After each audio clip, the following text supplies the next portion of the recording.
शापित हवेली। यह कहानी है एक प्राचीन और भयानक हवेली की, जो एक छोटे से ग्रामीण क्षेत्र में स्थित थी। गांव का नाम था मृत्यु नगरी, और इस गांव की पहचान उस खतरनाक हवेली से होती थी। इस हवेली का निर्माण सैकड़ों साल पहले एक अत्यंत धनी जमींदार राजेश ठाकुर ने किया था। राजेश ठाकुर अपने समय का एक निर्मम व्यक्ति था। हवेली के निर्माण के दौरान कई निर्दोष मजदूरों की जान जाने की घटनाएं सामने आईं। कहा जाता है कि ठाकुर ने हवेली में दबी खजाने की खोज में कई बलिदान दिए थे। इन घटनाओं के बाद हवेली में अजीब और डरावनी घटनाएं घटित होने लगीं, और धीरे धीरे वह दोबारा कभी न खुलने वाली जगह बन गई। सालों बाद एक युवा शोधकर्ता वीरेंद्र ने यह तय किया कि वह इस हवेली के रहस्यों का पता लगाएगा।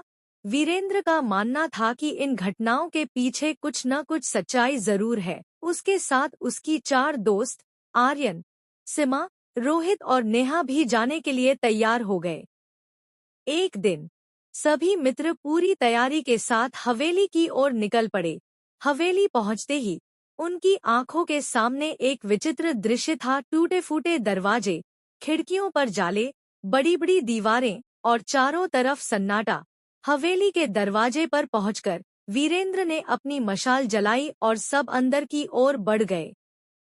जैसे ही उन्होंने हवेली में कदम रखा, चारों ओर सन्नाटा बढ़ गया और हल्की हल्की ठंडी हवा चलने लगी। उन्होंने हवेली के विभिन्न हिस्सों की जांच शुरू कर दी।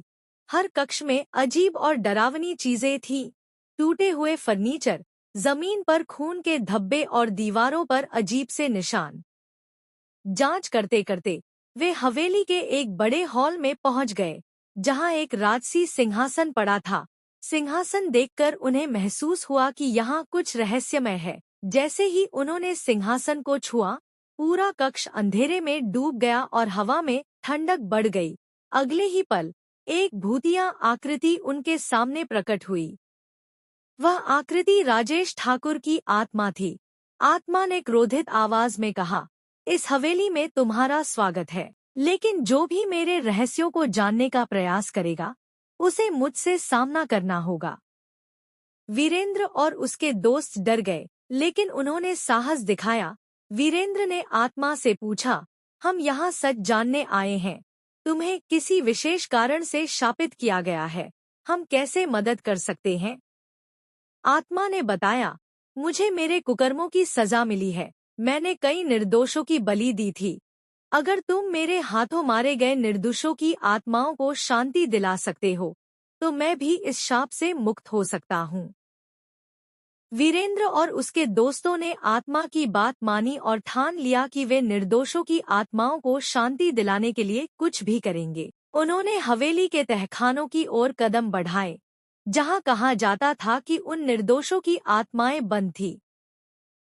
तहखाने में प्रवेश करते ही एक भारी दरवाजा उनके सामने आया, जिसे खोलने के लिए उन्हें ऊपरी मंजिल से चाबी लानी पड़ी। ऊपरी मंजिल पर पहुंचते ही उन्होंने एक पुराने संदूक में वह चाबी पाई। चाबी लेकर वे तहखाने में वापस आए और जैसे ही दरवाजा खुला, उनके सामने भयानक दृश्य प्रकट हुआ।